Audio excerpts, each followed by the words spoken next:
পঞ্চম শ্রেণী অধ্যায় নাম্বার দশমিক ভগ্নাংশ অধ্যায় নাম্বার 5। আজ আমরা 70 এবং 71 পৃষ্ঠা নিয়ে আলোচনা করব। 70 পৃষ্ঠার শুরুতে আমরা যদি উপরের দিকে চলে যাই, কি লেখা আছে দেখি। দশমিক ভগ্নাংশগুলোকে কিভাবে তুলনা করতে পারি, দশমিক ভগ্নাংশগুলোকে কিভাবে তুলনা করতে পারি। চলো এই 1.25, 23, 1.23, 0.015 এবং 0.478 দশমিক সংখ্যাগুলোর মধ্যে ছোট বড় তুলনা করি। যদি আমরা প্রথমে 1.23 একে সাধারণ ভগ্নাংশে প্রকাশ করি, তাহলে আমরা দশমিক উঠাই দিয়ে লবে এটা লিখি 123 হয়ে যায়। আর এই একের জন্য 1 আর পিছনে দুইটা সংখ্যা আছে, সুতরাং দুইটা শূন্য। তাহলে আমরা 123/100 পেলাম। এটাকে আমরা যদি উপরে এবং নিচে 10 দিয়ে গুণ করি, তাহলে 1230 পাই এবং নিচে 1000 পাই। কেন 1000 নিয়ে আসলাম?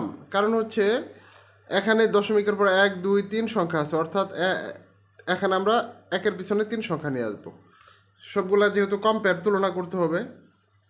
একইভাবে 0.015 কে যদি আমরা দশমিক উঠায় দিই, শুধু 15 হয়, 15 লিখলাম। আর দশমিকের বদল 1, 1, 2, 3 শূন্য, তাহলে 3টা শূন্য। একইভাবে 0.478 দশমিক উঠায় দিলে 4, 7, 8, 4, 7, 8 এবং দশমিকের বদল 1, 1, 2, 3, 3 শূন্য, 1, 2, 3, 3 শূন্য। এখন আমরা দেখো, এটার নিচেও 1000 হর, এটার নিচেও হর 1000, এটার নিচেও হর 1000। সুতরাং আমরা কম্পেয়ার করি কোনটা বড়। এটা 1230, 15 আর 478 বুঝাই যাচ্ছে 1230 বড়, অর্থাৎ 1.23 সবচেয়ে বড় হবে। 1.23 সবচেয়ে বড়। তার চাইতে ছোট হচ্ছে 0. যেটা 0.47, তারপরে এটাকেই তুলনা করছে। স্থানীয় মানের ধারণা ব্যবহার করে আরও সহজে দশমিক সংখ্যার তুলনা করতে পারি। আমি প্রথমে সরাসরি নিচের মতো করে সংখ্যাগুলো ছকে লিখি। ছকে লিখলাম, প্রথম সংখ্যাটা ছিল 1.23, পিছনে শূন্য একটা বাড়ায় নিলাম, সমস্যা নাই। এখানে হচ্ছে এককের স্থানে 1, দশকের নাই, শতক নাই, দশমিকের পরে দশমাংশে আছে 2, শতাংশে 3 এবং সহস্রাংশে 0। একইভাবে পরের সংখ্যা 0.015, দশমিকের আগে এককের ঘরে 0 আছে, দশমাংশের ঘরে 0, শতাংশের ঘরে 1, তাহলে এবং সহস্রাংশের ঘরে 5 রয়েছে। এবং 3 নাম্বার যে সংখ্যাটা 0.478, এককের ঘরে 0, দশমিক থাকলো, আর দশমাংশের ঘরে 4, শতাংশের ঘরে 7 এবং সহস্রাংশের ঘরে 8 রয়েছে। তাহলে আমরা যদি তুলনা করি, এককের ঘরে এই প্রথম সংখ্যাটাই শুধু 1 আছে, আর অন্যগুলা থেকে ঘরে নাই। সুতরাং এই সংখ্যাটা বড়, এই 3টা সংখ্যার মধ্যে সবচেয়ে বড় এটা। আবার পরে যদি তুলনা করি, দশমাংশর সঙ্গে তুলনা করি, এই দুটা যেহেতু এটা বড়ই হয়ে গেল, এটা বাদ। এখন এই দুটা কম্পেয়ার করি, দশমাংশ আছে এখানে 0 আর এখানে আছে 4, সুতরাং এই সংখ্যাটা বড় এবং সবচেয়ে ছোট সংখ্যা হচ্ছে এটা। এবার দশমিক বিন্দু ছাড়া শুধু সংখ্যাগুলো পড়ি। যদি দশমিক ছাড়া উঠায় দিই, তাহলে সংখ্যাগুলো এটা হবে, অর্থাৎ একক, দশমাংশ, শতাংশ, সহস্রাংশ, এই 4টা তৈরি করা যায়। এ পর্যায়ে আমরা 71 পৃষ্ঠায় যাই।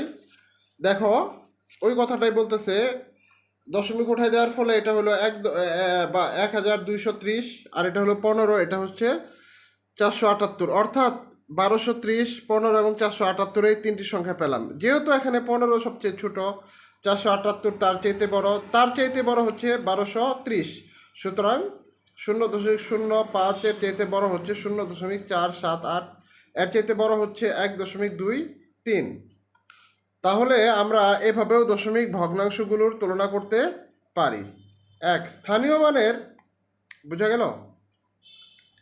স্থানীয় মানের ছকের মাধ্যমে 0.004, 4.44 এবং 4.6 এবং 0.489 তুলনা করে এবং সম্পর্ক প্রতীক বড় ছোট দিয়ে ছোট থেকে বড় মানের ক্রমানুসারে সাজাই।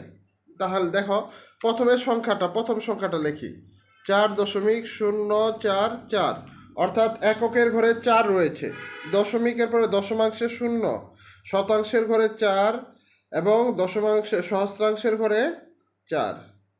পরের সংখ্যাটা লিখি 4.44, 4.44, অর্থাৎ এককের ঘরে 4, দশমাংশের ঘরে 4, শতাংশের ঘরে 4, সহস্রাংশ নাই, তার মানে হচ্ছে 0, এখানে 0 দিব আমরা।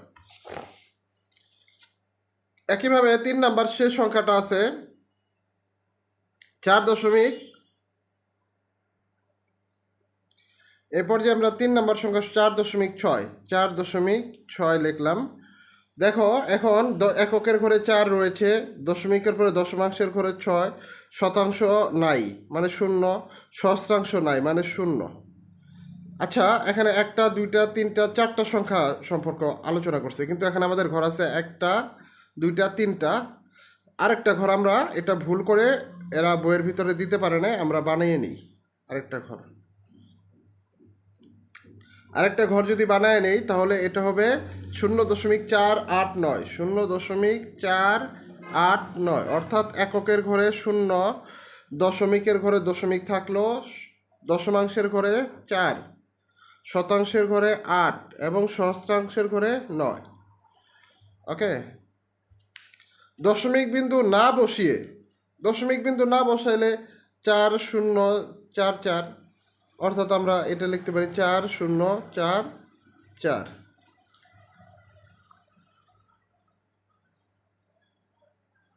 হ্যাঁ, এটা হচ্ছে একক, দশমাংশ, শতাংশ, সহস্রাংশ, তারপরে 4.444, এটা 0।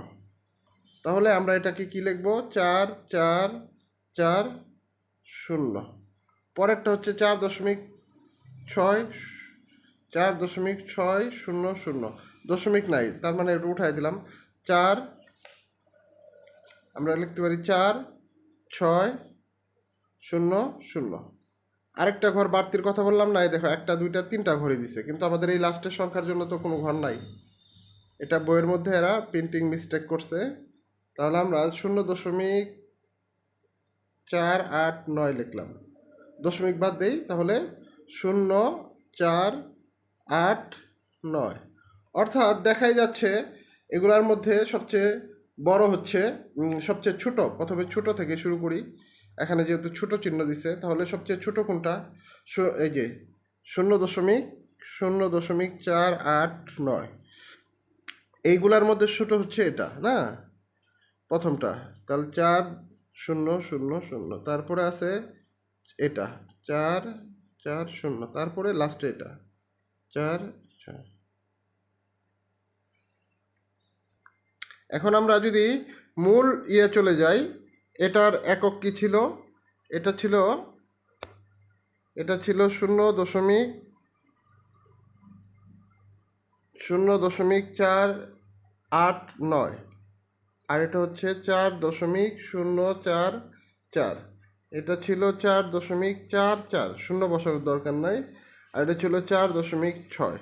সুতরাং সবচেয়ে বড় এটা, সর্বনিম্ন এটা।